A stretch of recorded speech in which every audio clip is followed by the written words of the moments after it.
То есть какой-то запах. Вкусная Опять бывает. мало. Сейчас заколдуют. Ой, Ваня. А можно?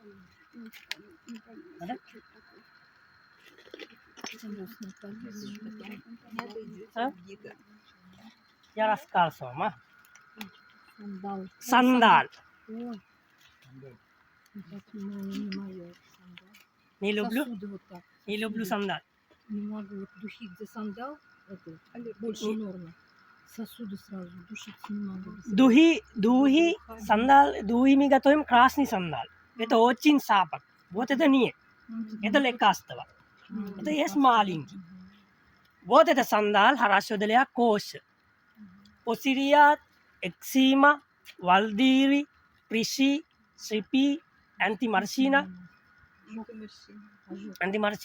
вокруг глаза, черные метки под глазами. А ожог, если от солнца? От солнца можно. Потом я вот это масло как использую. Вот это хорошо для виделику, пятку и герпес. Вот это только сандаль можно мазать пятку и герпес. Поэтому вот это очень